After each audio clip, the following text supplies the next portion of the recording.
Descubre los atributos de Dios que transformarán tu vida.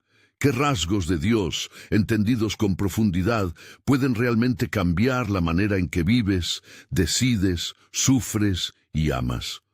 Hoy vamos a recorrer 11 ángulos de la naturaleza divina.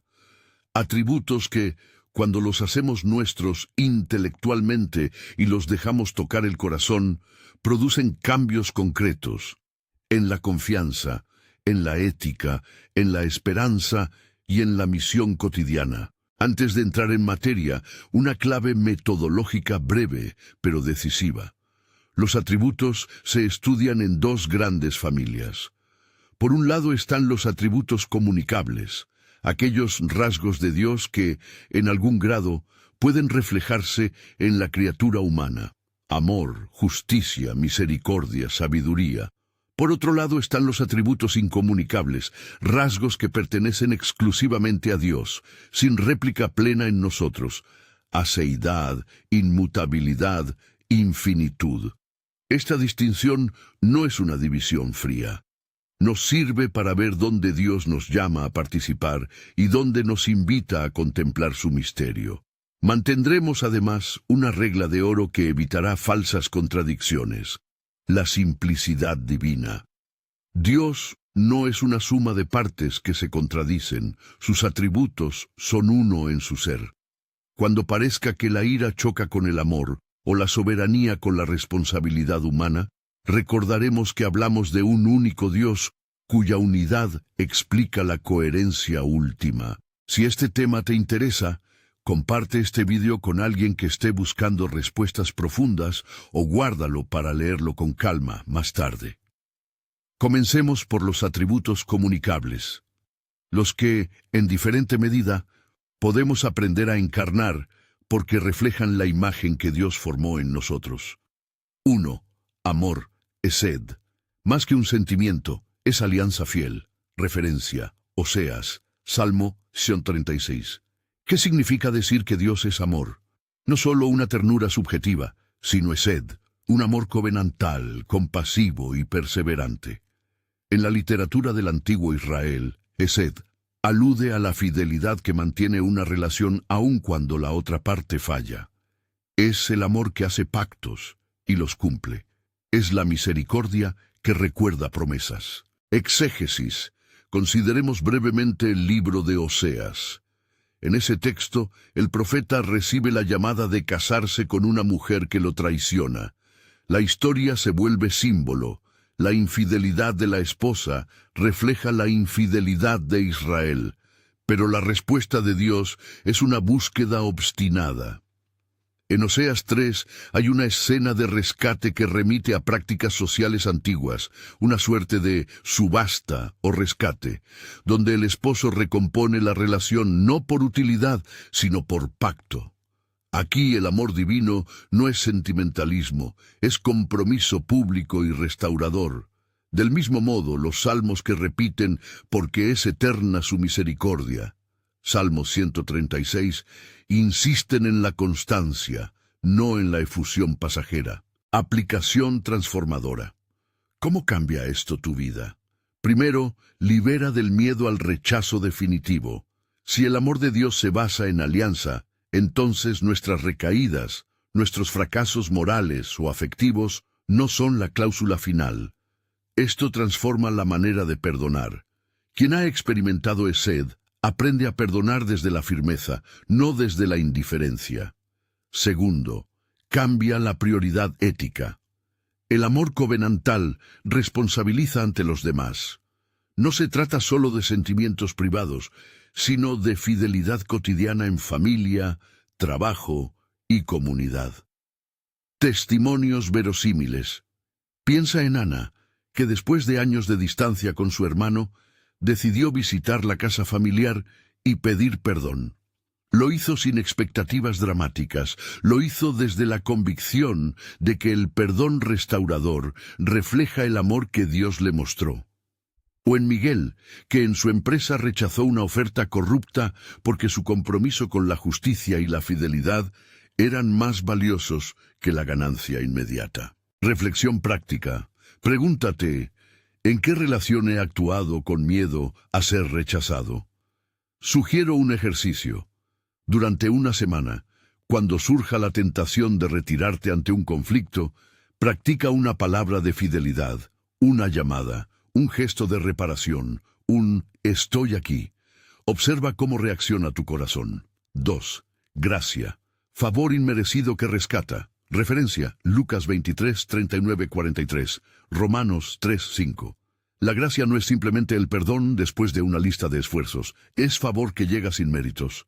La escena del ladrón en la cruz, que confiesa a Jesús y recibe una promesa de esperanza inmediata, es quizá la demo más nítida. Un hombre al borde de la muerte no recibe una reprimenda moral, sino una palabra que le abre la puerta del reino. Exégesis. En Lucas, el patrón de la gracia aparece con fuerza.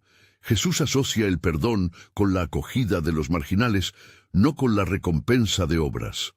La teología paulina desarrolla esto. La salvación es por gracia, no por obras humanas. Esto no elimina la ética, la fe produce frutos, pero sitúa el origen del camino en la iniciativa divina.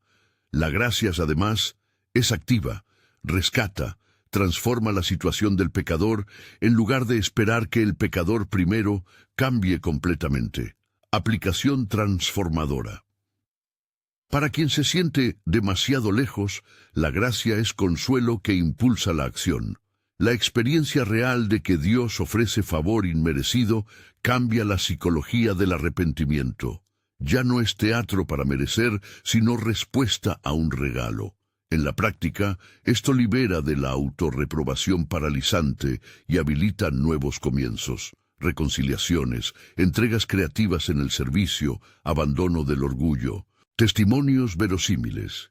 Clara, tras años de dependencia, creyó que no merecía acercarse a la iglesia. La palabra de gracia le permitió entrar, pedir ayuda y comenzar tratamiento. Roberto, que vivía atrapado en deudas morales y prácticas, encontró en la comunidad un espacio para rehacer su vida sin ser estigmatizado. Reflexión práctica. ¿Qué peso llevas por sentirte indigno?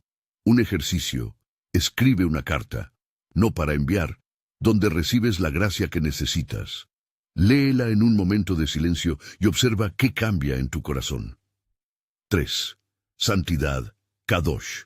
Lo distinto que purifica y envía. Referencia, Isaías 6:1-8. Santidad no es mera moralidad individual. Kadosh significa separado, consagrado, capaz de transformar.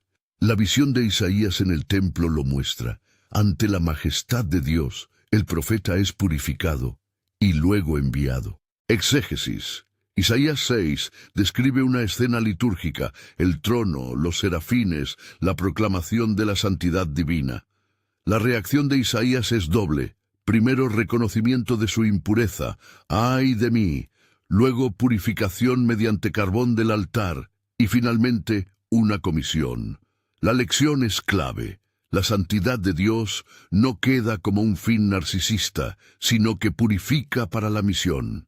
Kadosh exige separación de aquello que desfigura la relación con Dios, pero también habilita un servicio transformador. Aplicación transformadora. Entender la santidad en este sentido reformula la vida espiritual. No es un individualismo ascético, sino una preparación para la tarea. La persona que contempla la santidad descubre prioridades, integridad en el trabajo, coherencia entre fe y acción, y una disposición a ser enviado donde haga falta. Además, la santidad tiene un aspecto pastoral. Implica cuidar de la propia comunidad para que el testimonio sea auténtico. Testimonios verosímiles.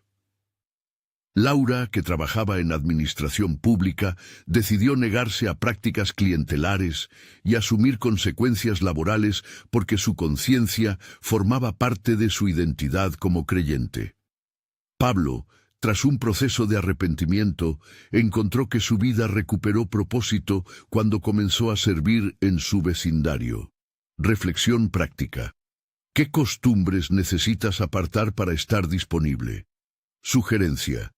Identifica una práctica que consuma tu tiempo sin fruto y reemplázala por un acto de servicio humilde durante un mes.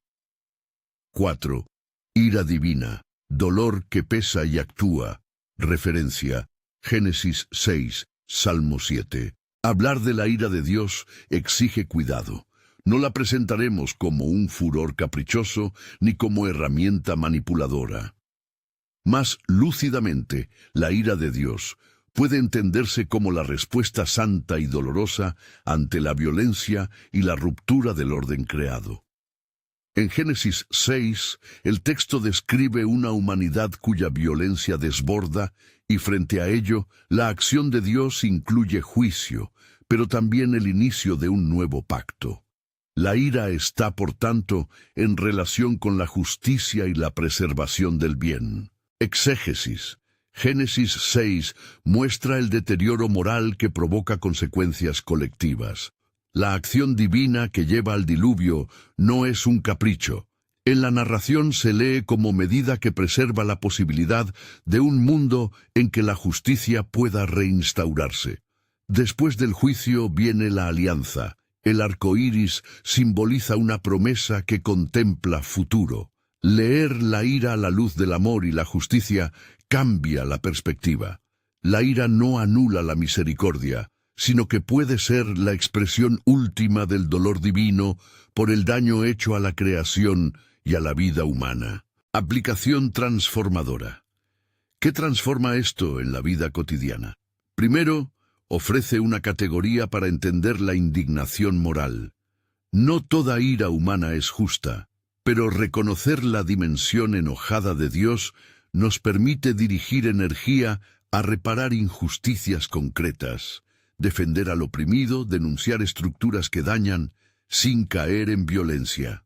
Segundo, nos obliga a consolar a quienes han sufrido abusos y a evitar la instrumentalización de la ira divina para justificar ataques personales. Testimonios verosímiles. Ana, que trabajaba en una ONG, descubrió que su indignación ante la trata de personas no la consumía, sino que la movilizó a crear redes de apoyo prácticas. Carlos, frente a la corrupción en su municipio, encontró en la teología de la justicia un marco para actuar con prudencia y valentía. Reflexión práctica. Pregúntate, ¿dónde sientes indignación y cómo la manifiestas? Un ejercicio posible. Identifica una injusticia local y dedícate a informarte y apoyar una pequeña iniciativa reparadora durante un mes. 5. Justicia y verdad. El Dios que reclama rectitud y habla la realidad. Referencia: Amós 5:24, Juan 14:6, episodio de Pilato en Juan 18:19. Justicia y verdad son dos caras complementarias. Amós proclama que Dios desea justicia que fluya como aguas. Jesús, en el Evangelio de Juan, se presenta como camino y verdad, confrontando la superficialidad de quienes solo practican religión externa. La verdad de Dios no es neutralidad abstracta, es encuentro con la realidad humana que exige conversión. Exégesis. En Amós, la profecía denuncia el culto vacío, separado de la justicia social. La puerta del rito no puede bloquear la llamada a la rectitud en la vida cotidiana. En Juan, la noción de verdad vinculada a Jesús implica que la verdad de Dios se encarna y confronta estructuras falsas. El episodio de Pilato, quien pregunta ¿qué es la verdad?, muestra la tensión entre la búsqueda filosófica y la revelación que se vive en persona. Aplicación transformadora. Comprender a Dios como justo y verdadero transforma la ética personal y social. En lo personal, obliga a coherencia. La piedad que no se traduce en cuidado por los vulnerables es insuficiente. En lo social, inspira compromiso.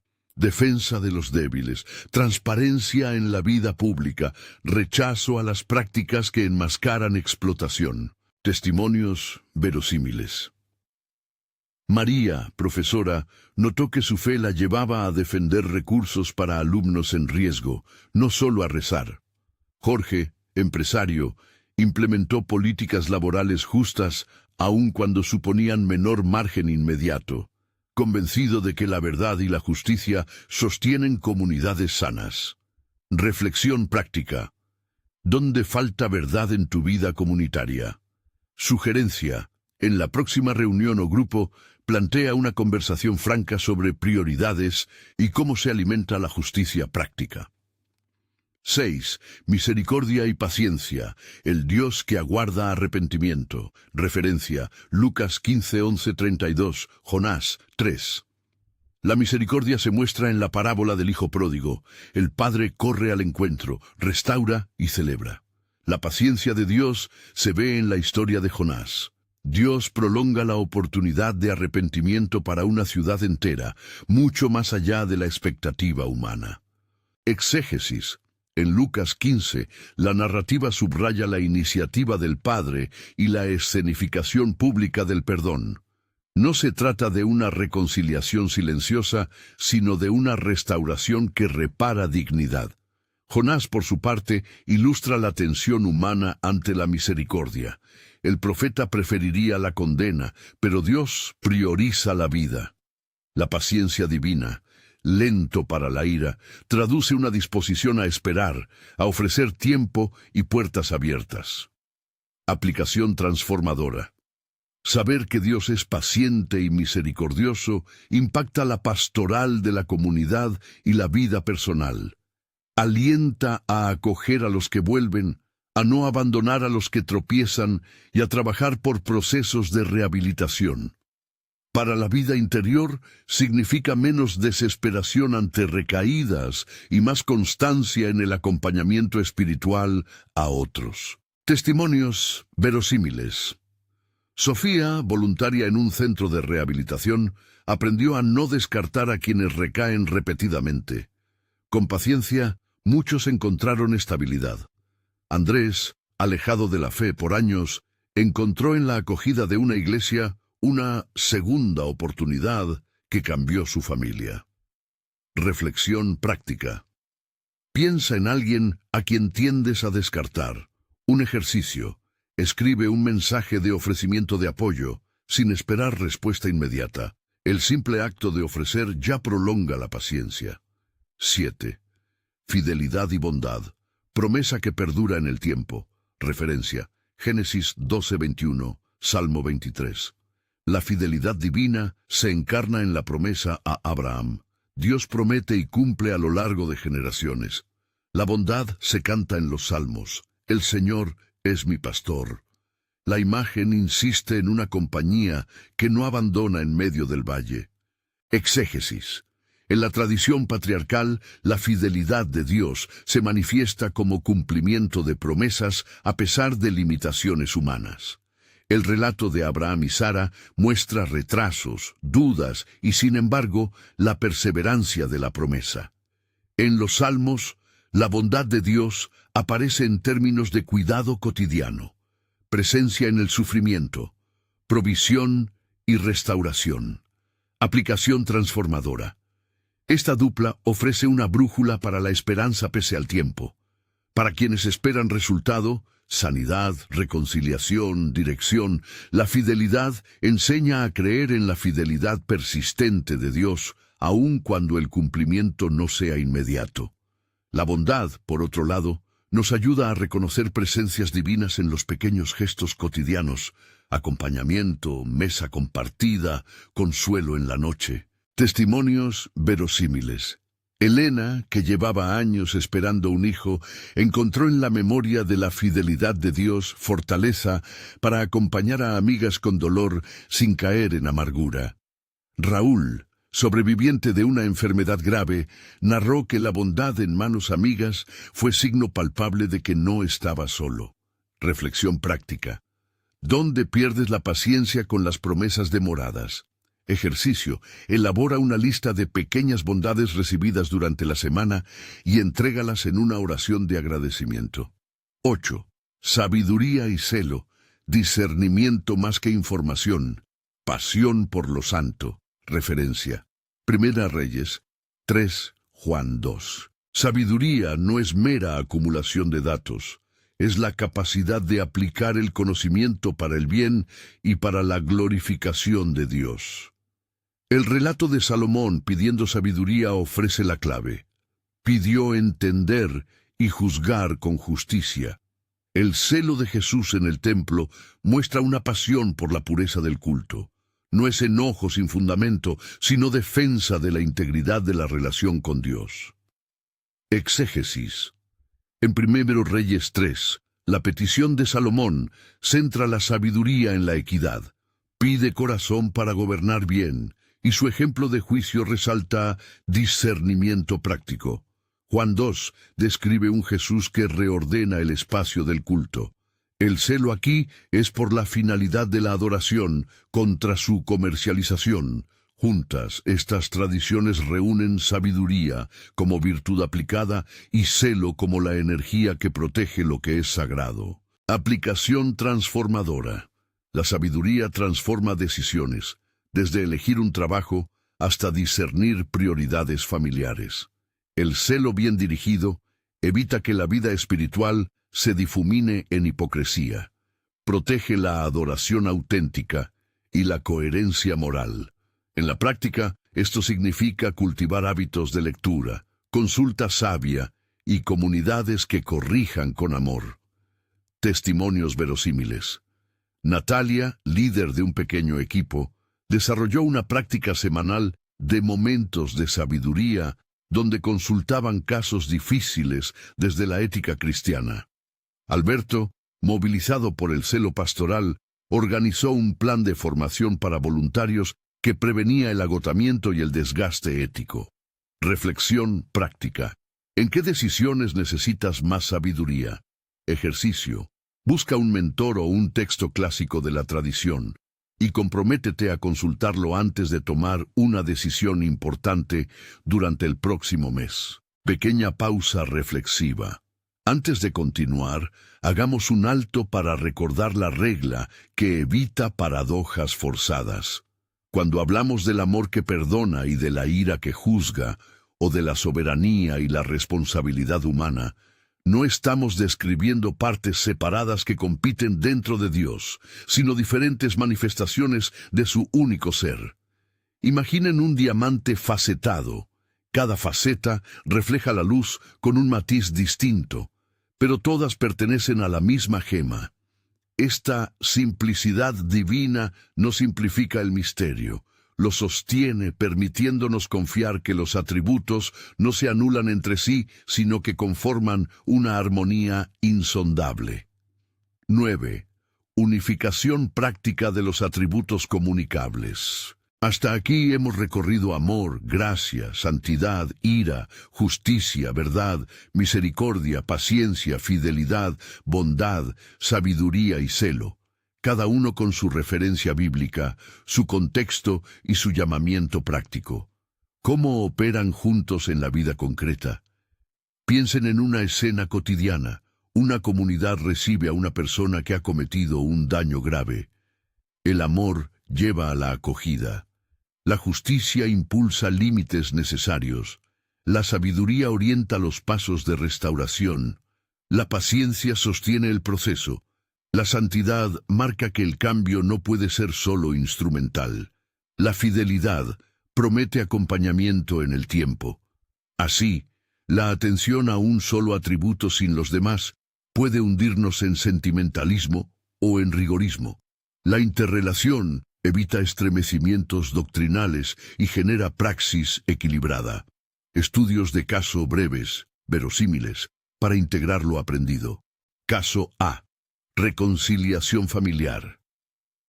Marta es madre que descubre una traición.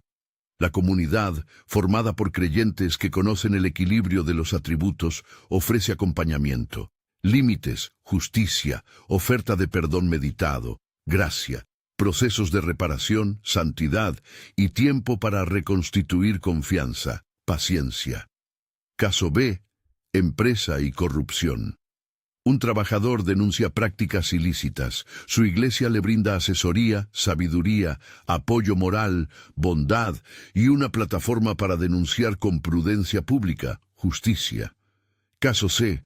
Persona en recaída adictiva. Se conjugan la misericordia que no abandona, la firmeza de límites que protegen y la fidelidad que acompaña en largos procesos de rehabilitación. Preguntas de reflexión para grupo pequeño o diario personal. ¿Cuál de estos atributos me resulta más consolador? ¿Por qué? ¿Dónde he exagerado uno de ellos en mi vida, causando desequilibrio? ¿Qué hábito espiritual podría cultivar para vivir mejor ese atributo esta semana? Sugerencia práctica para grupos de estudio. Escoged 2 atributos por sesión.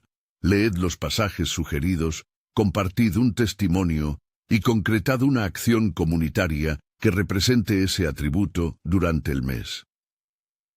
Transición hacia lo que sigue.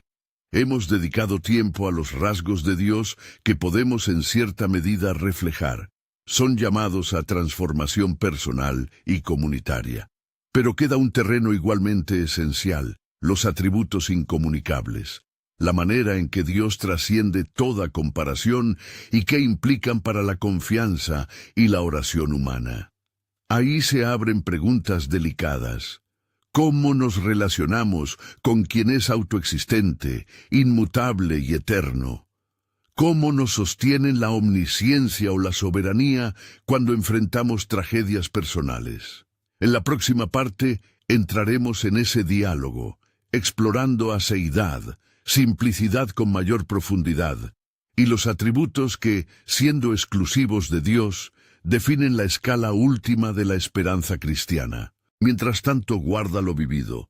Estas categorías no son meras categorías intelectuales, son luz para orientar decisiones concretas.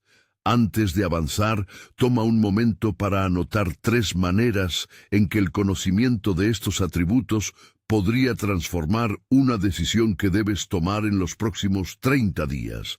Observa cómo esa nota, leída con oración, puede comenzar ya a mover el corazón hacia una vida más coherente con la verdad revelada. Registra esas 3 maneras y guarda ese papel. Esa pequeña práctica será un punto de referencia cuando la vida solicite decisiones. Con ello en el corazón, nos adentramos ahora en los atributos que pertenecen de modo exclusivo al ser divino, los que no podemos reproducir plenamente, pero que sostienen nuestra confianza y moldean la oración. Entenderlos amplía la perspectiva. No solo descubrimos cómo imitar a Dios, sino cómo descansar en quien lo es por sí mismo. Aseidad, yo soy el que soy. Éxodo 3:14. Decir que Dios tiene aseidad es afirmar que su ser no depende de nada ni de nadie. Él es fuente de existencia, no es contingente ni causado ni derivado. En la teología bíblica, la aseidad aparece con fuerza en la revelación de Yahvé a Moisés. El nombre que Dios ofrece no es una descripción psicológica, sino una declaración ontológica. Dios existe por sí mismo. Exégesis. En Éxodo 3, la zarza ardiente introduce una teofanía. El pueblo que sufre espera a un liberador, y el nombre divino sirve para anclar una promesa segura. La aseidad explica por qué las promesas de Dios no son meros deseos humanos. Quien promete no depende de condiciones externas para cumplir. Esto encuentra eco en textos como Isaías 43, 10, 11. Donde Dios declara ser el único Salvador, y en el Salmo 92, que lo presenta como existencia eterna antes de los montes, y desde siempre hasta siempre. Implicación práctica. Saber que Dios no existe por nosotros libera 2 reacciones sanas. Primero, consuela. No dependes del ánimo variable de un tercero para tu valor último. Tu identidad descansa en quien te conoce y existe por sí mismo. Segundo, llama a la humildad.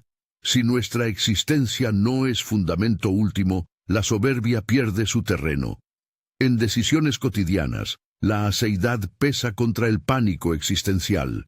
Cuando una relación falla o una vocación cambia, tu ser no se desmorona porque tu valor no se ha construido sobre la aprobación humana, sino sobre un Dios que sostiene. Testimonio verosímil. Isabel, al perder su empleo, narró cómo la noción de que Dios es más que cualquier circunstancia le permitió negociar despido con dignidad, reconstruir su proyecto profesional y acompañar a su familia sin desesperación. Reflexión práctica. Escribe: ¿en qué áreas mi identidad depende de logros, roles o aprobación humana? Señala 3 y ora, en palabras o en silencio, pidiendo memoria de que tu fundamento último es aquel que existe por sí mismo. Simplicidad divina. No como falta de complejidad, sino como unidad esencial. La doctrina de la simplicidad sostiene que los atributos divinos no son partes separadas que compiten, sino modos en que un mismo y único ser se manifiesta. Esto evita que pensemos en Dios como un rompecabezas de elementos enfrentados. Exégesis y aclaración. La Escritura no enseña la palabra simplicidad directamente, es una conclusión teológica que ayuda a conservar la coherencia bíblica. Textos como Isaías 6, santidad y misericordia en la misma visión, o Juan 1, verbo encarnado, divinidad y acto revelador, muestran que los rasgos divinos conviven sin contradicción. Filtrar los pasajes por la simplicidad divina nos protege de lecturas que enfrentarían arbitrariamente justicia contra misericordia. Si la Biblia habla de la ira de Dios y de su amor, no dice que uno prevalezca destruyendo al otro. Más bien, presenta una tensión en unidad. La justicia que corrige y la misericordia que restaura convergen en el plan redentor. Implicación práctica. Cuando sientas que dos verdades te empujan en direcciones opuestas, por ejemplo, compasión y necesidad de límites, recuerda que no son enemigos, sino compañeros, que bien integrados producen praxis segura y sana.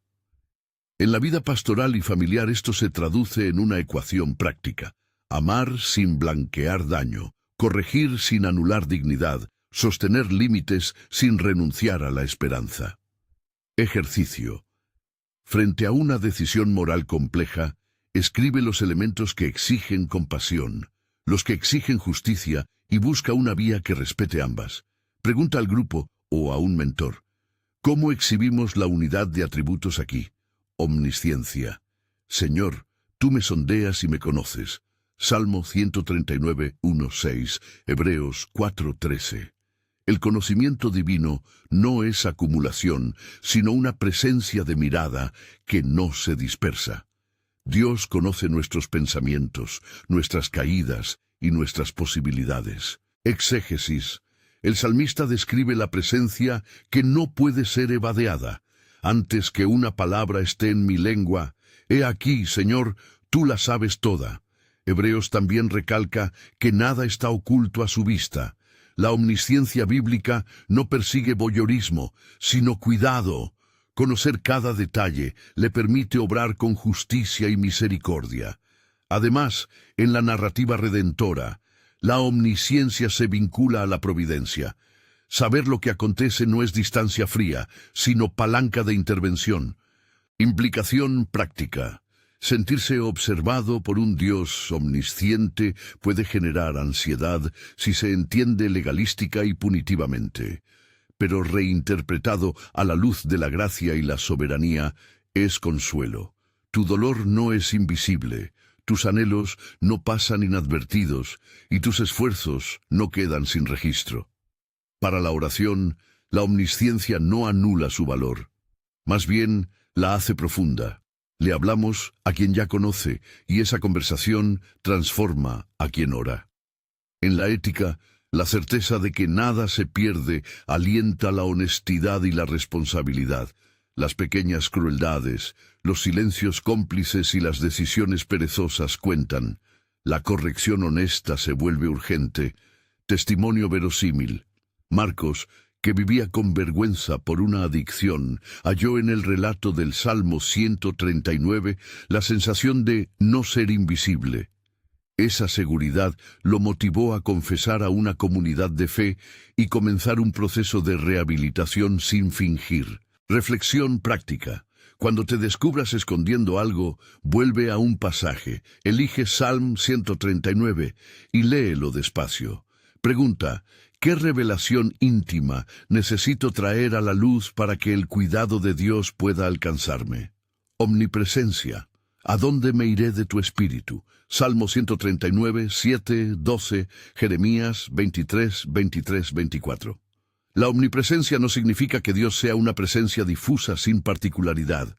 Significa que su cercanía no depende de condiciones. Él está ahí donde hay gozo y donde hay llanto. Exégesis.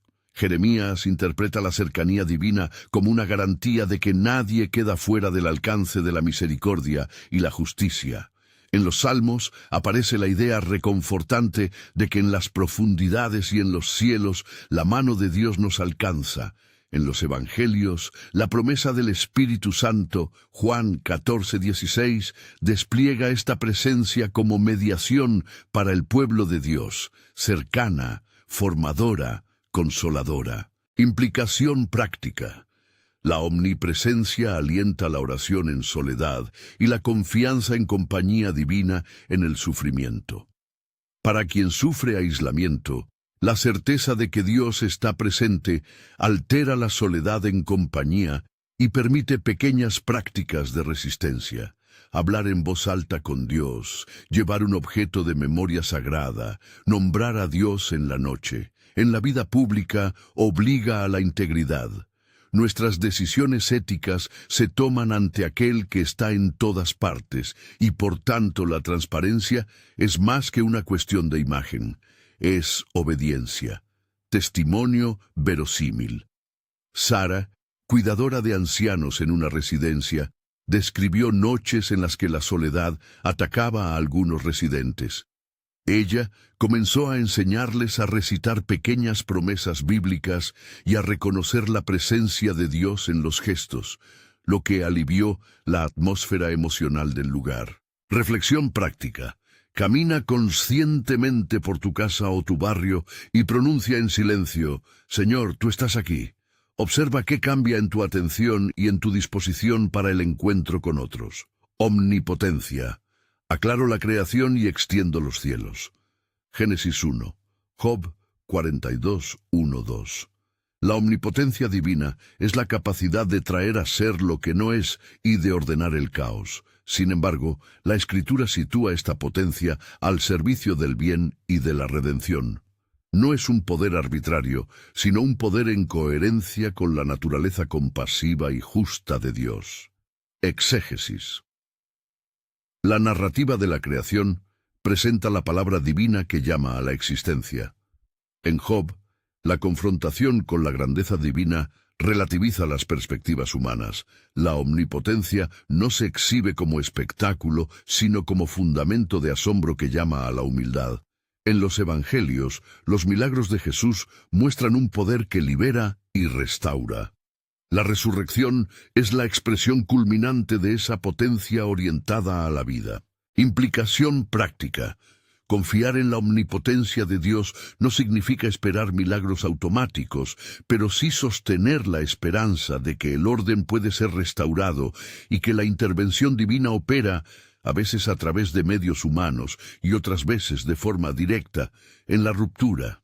En la pastoral del dolor, la omnipotencia sostiene la perseverancia. No se trata de evitar el luto ni de afirmar soluciones sencillas, sino de permitir que la esperanza encarne paciencia activa. Testimonio verosímil. Teresa, cuya hija sufrió un accidente grave, no experimentó una resolución inmediata. Sin embargo, en el proceso de rehabilitación vio indicios, pequeñas recuperaciones y la convicción de que algo mayor que su sufrimiento trabajaba le permitió sostener el cuidado prolongado con esperanza. Reflexión práctica. Enfrenta un problema que te parezca incontrolable y escribe 3 pasos concretos que podrías dar esta semana. Luego ora pidiendo confianza para emprenderlos, reconociendo que la omnipotencia divina actúa también en y a través de tus gestos. Soberanía. Dios cumple sus propósitos. Génesis 50:20, Romanos 8:28. La soberanía divina significa que Dios ordena la historia hacia sus fines redentores.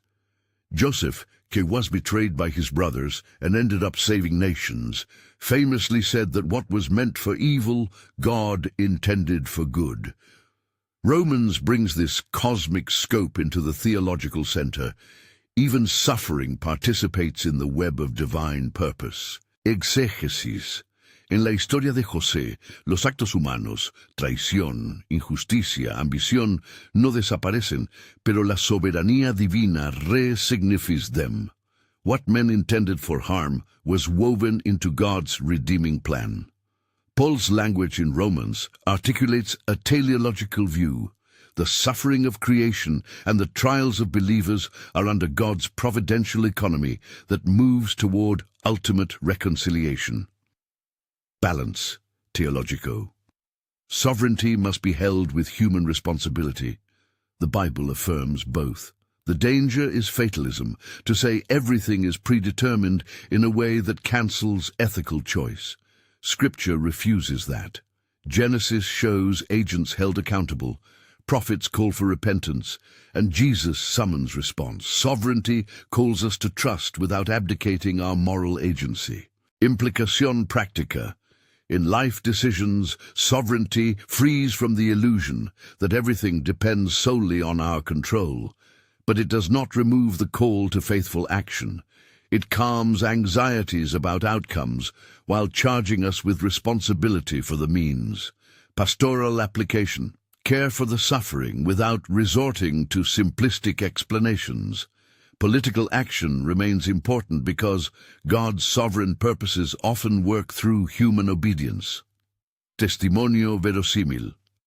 Joaquín, que perdió a su socio por una traición, no encontró consuelo fácil, pero su fe en la soberanía lo impulsó a reorientar su negocio con ética renovada, creyendo que su fidelidad cotidiana sería parte de una trama mayor.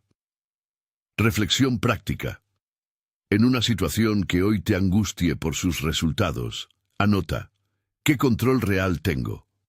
¿Qué acción fiel puedo emprender ahora? ¿En qué puedo confiar que Dios sostiene lo que no controlo? Eternidad e inmutabilidad. Antes que naciesen los montes y formases la tierra y el mundo, desde la eternidad hasta la eternidad, tú eres Dios. Salmo 92, Mal 3:6, Hebreos 13:8. La eternidad no es simplemente duración sin fin.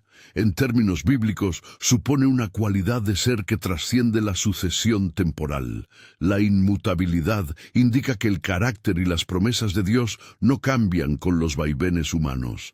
Exégesis. Los profetas y los salmos repiten la certeza de la persistencia divina. Mal 3:6 proclama la inmutabilidad con un énfasis pastoral. Yo no cambio, para consolar a un pueblo que sentía que su Dios era inconstante. Hebreos afirma que Jesús es el mismo ayer, hoy y por los siglos, un ancla para la fe que no depende de modas teológicas. Implicación práctica. Estas doctrinas dan seguridad frente al miedo del abandono. Si Dios es inmutable en lo esencial, sus promesas mantienen su peso aun cuando nuestros sentimientos no coincidan. Pero cuidado, la inmutabilidad no significa ausencia de relación dinámica. La Escritura emplea lenguaje antropomórfico para narrar la interacción. La inmutabilidad impide que Dios sea caprichoso, no que sea insensible a la historia. Testimonio verosímil. Carmen, que vivía crisis identitaria en la mitad de la vida, halló en estas certezas un ancla que le permitió sostener relaciones y proyectos sin rendirse ante la fluctuación emocional. Reflexión práctica. Elige una promesa bíblica que necesites hoy. Por ejemplo, nunca te dejaré ni te abandonaré, y recítala cada mañana esta semana. Observa cómo aquello que renueva tu mente transforma tus actos. Infinito y trascendencia. Mis pensamientos no son tus pensamientos. Isaías 55, 8, 9. Decir que Dios es infinito y trascendente es afirmar que su ser y sus modos de actuar exceden nuestras categorías. No es una idea para alejarse de la devoción, sino para provocar asombro y adoración. Exégesis. Isaías confronta al auditorio con la disimetría entre la mente humana y la sabiduría divina. Tal distancia es un llamado a la humildad epistemológica.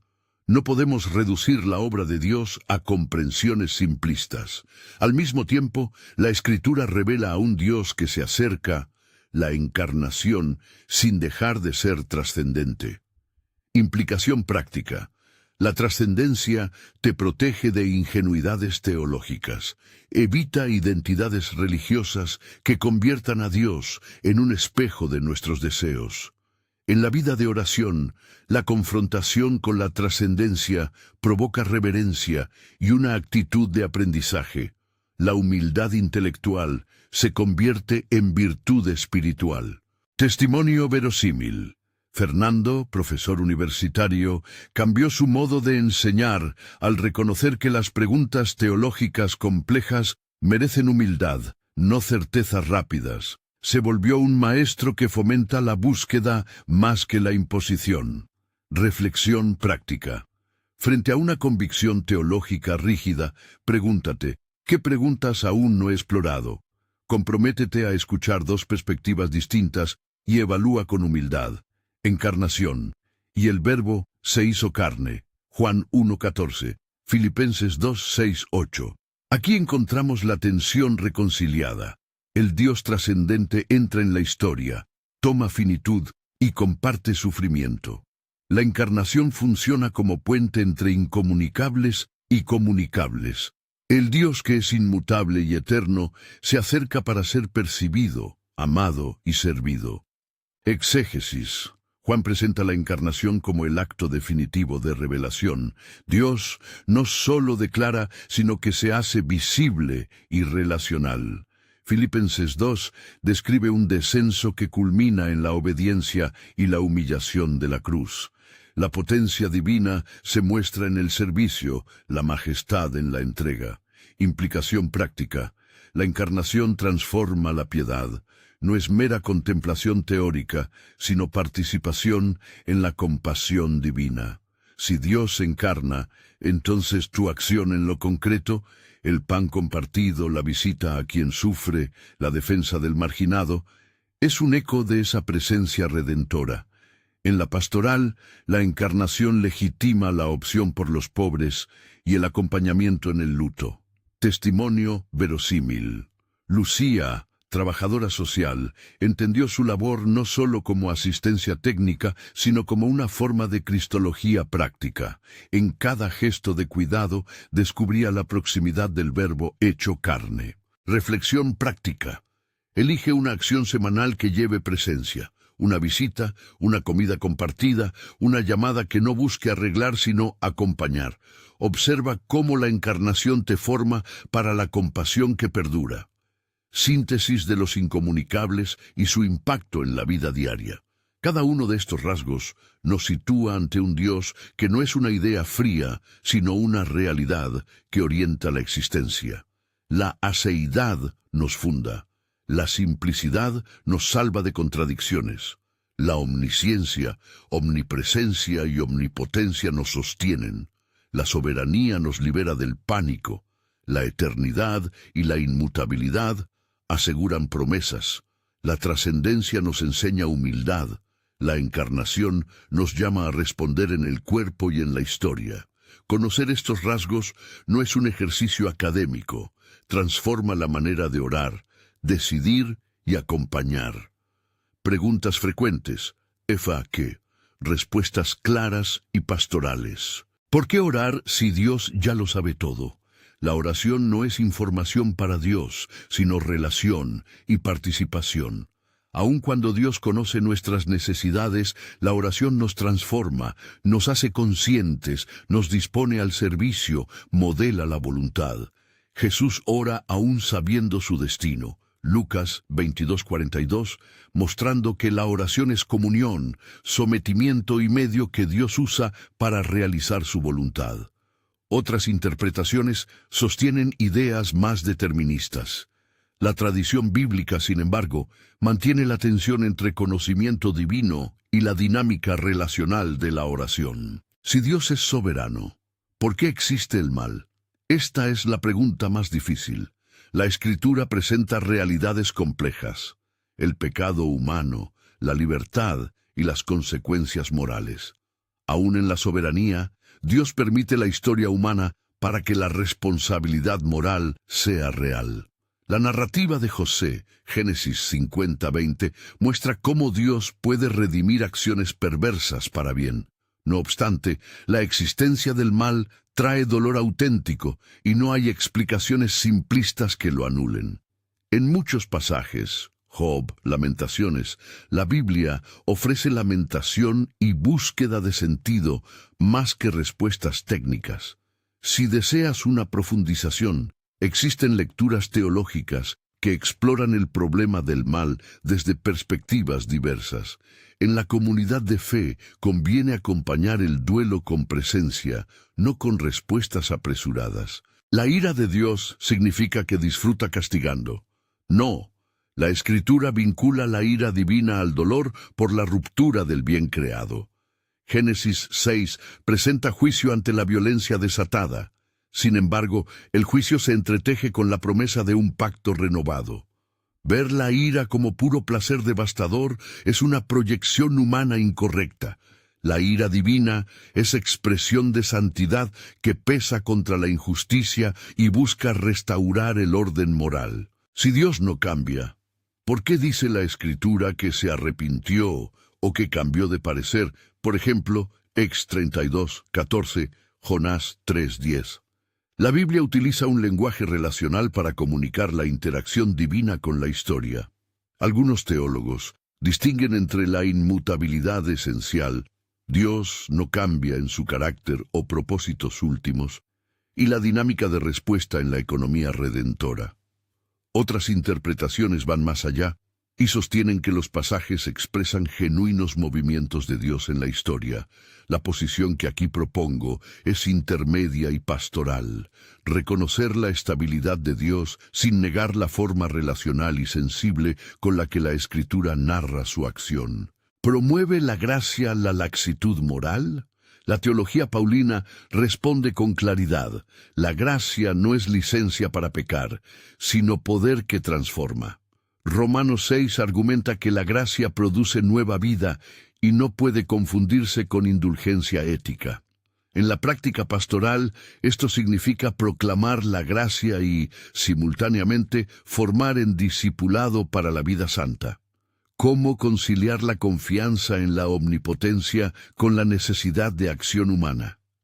La Escritura siempre une la confianza en Dios con el llamado a la acción fiel. La fe no es pasividad, es cooperación humildemente eficaz. La soberanía de Dios impulsa la participación responsable, porque muchas bendiciones fluyen a través de manos humanas llamadas a servir. Es conocimiento teológico suficiente para transformar la vida. El conocimiento es necesario, pero insuficiente. La Escritura llama a la encarnación del saber: practicar, formar hábitos, participar en comunidad y dejar que la doctrina moldee la piedad. Por tanto, estudiar y practicar han de ir juntos. ¿Cómo vivir estos atributos? Disciplina, comunidad, práctica, lectura bíblica orientada. Propongo un plan de 30 días para familiarizar el corazón con los atributos. Cada 3 días se enfoca un atributo con lectura primaria, breve exégesis personal y práctica de aplicación. Ejemplo: días 1-3, amor, Oseas 3, Salmo 136, días 4-6, gracia, Lucas 23, 39, 43, Romanos 3, 5, días 7-9, santidad, Isaías 6, días 10, 12, ira y justicia, Génesis 6, Amós 5, días 13, 15, misericordia y paciencia, Lucas 15, Jonás, días 16, 18, fidelidad y bondad, Génesis 12, 21, Salmo 23, días 19, 21, sabiduría y celo, 1 Reyes 3, Juan 2, días 22, 24, aseidad y simplicidad, Éxodo 3, 14, Isaías 45, días 25, 27, omnisciencia y omnipresencia, omnipresencia. Salmo 139, Jeremías 23, Días 28-30, omnipotencia, soberanía, eternidad, encarnación. Génesis 1, Romanos 8-28, Salmo 90, Juan 1-14. Cada jornada incluye lectura lenta, 2 preguntas para meditar y una acción concreta para la semana. Oración práctica.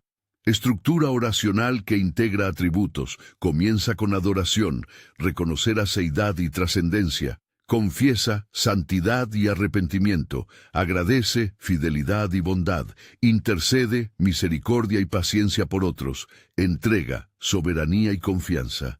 Sugerencia. Prepara una hoja con versículos breves por cada paso para guiar 15 minutos diarios. Silencio y contemplación. No subestimes la formación que proviene del silencio. La contemplación no es escapismo, es entrenamiento de la atención para captar la presencia divina, omnisciencia, omnipresencia. Reserva 10-20 minutos diarios para estar sin plan ni lista de peticiones, solo para descubrir la presencia. Estudio comunitario. Forma un pequeño grupo de lectura que trabaje 2 atributos por mes. Lean el pasaje, compartan testimonios y concreten una acción social que represente esas virtudes. Por ejemplo, justicia, visita a un refugio o campaña por políticas locales. Práctica sacramental y litúrgica. Participar de la cena, el bautismo y la liturgia comunitaria nos inserta en la memoria de las acciones redentoras de Dios. En la cena, por ejemplo, la encarnación y la gracia se hacen recuerdo que alimenta el compromiso moral, servicio y ética aplicada. Diseña un plan de servicio de 3 meses que combine misericordia, acogida, visita y justicia, defensa, incidencia pública. Cultiva equipos que puedan sostener proyectos a largo plazo. La fidelidad en el tiempo produce cambios que la acción individual no logra. Acompañamiento y límites. La santidad y la justicia exigen también límites sanos. Aprende a acompañar sin asumir la responsabilidad absoluta del cambio ajeno. Trabaja con profesionales cuando el sufrimiento requiere intervención especializada. Formación continuada. Lecturas recomendadas. Introducción y profundización.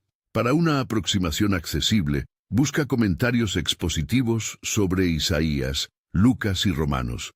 Lecturas de teología sistemática que aborden aceidad y simplicidad.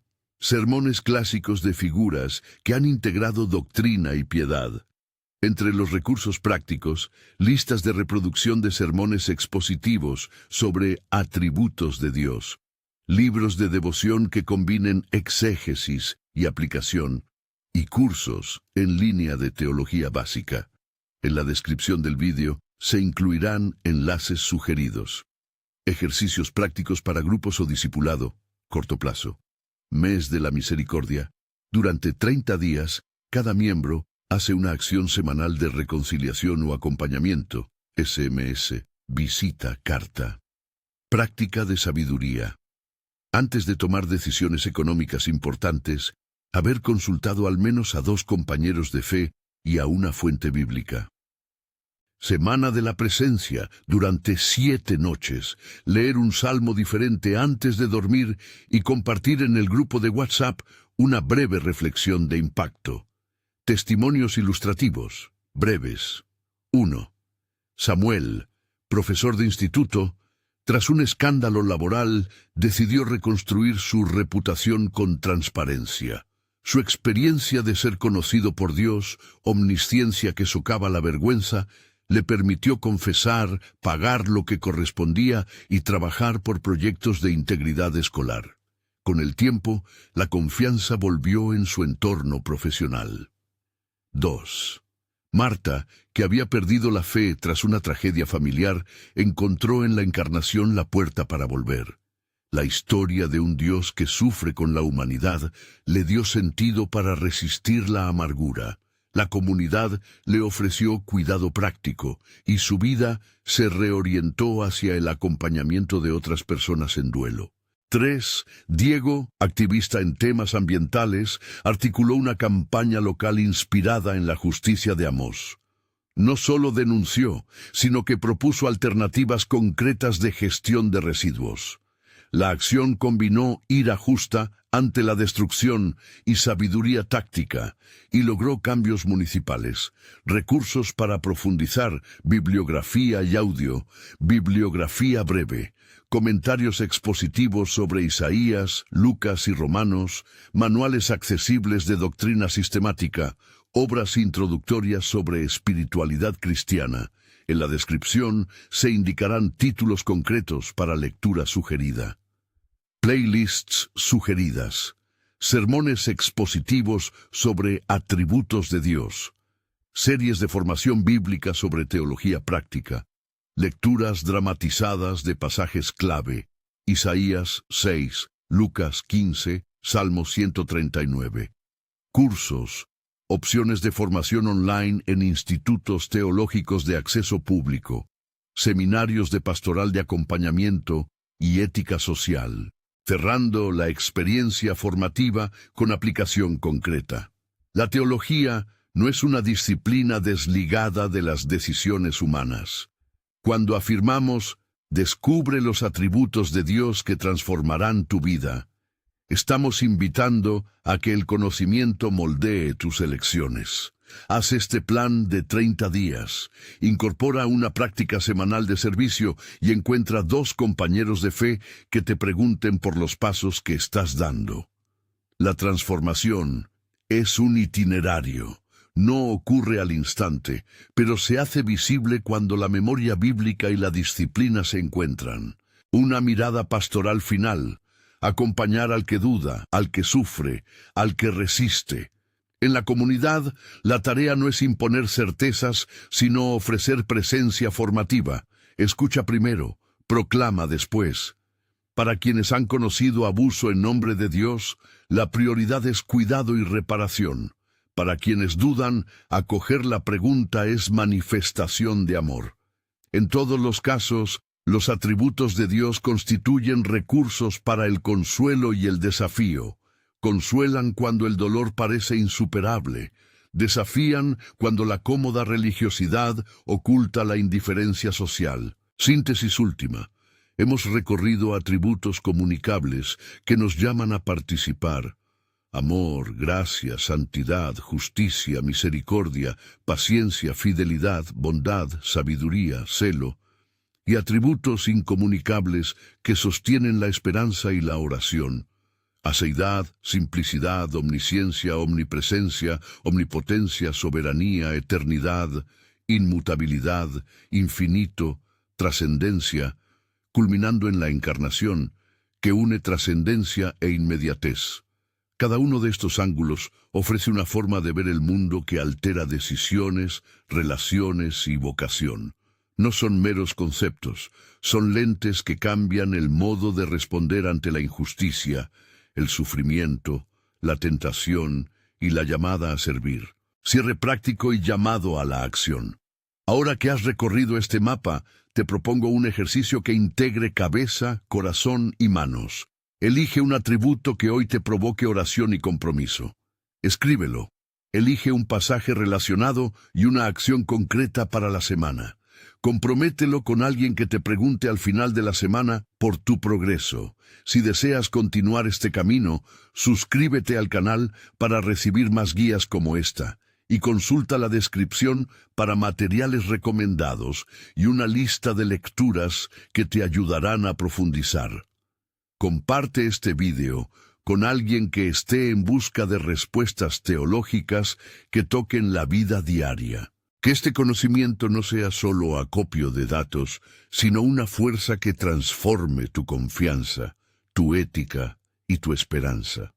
Al mirar a Dios en sus múltiples facetas, como amor que restituye y como misterio que sobrepasa, encontramos el impulso para vivir con coraje y humildad. Descubre estos atributos, déjalos moldear tus decisiones y permite que, día a día, el Dios que es uno y trino convierta tus miedos en servicio, tus dudas en búsqueda y tus cicatrices en testimonio.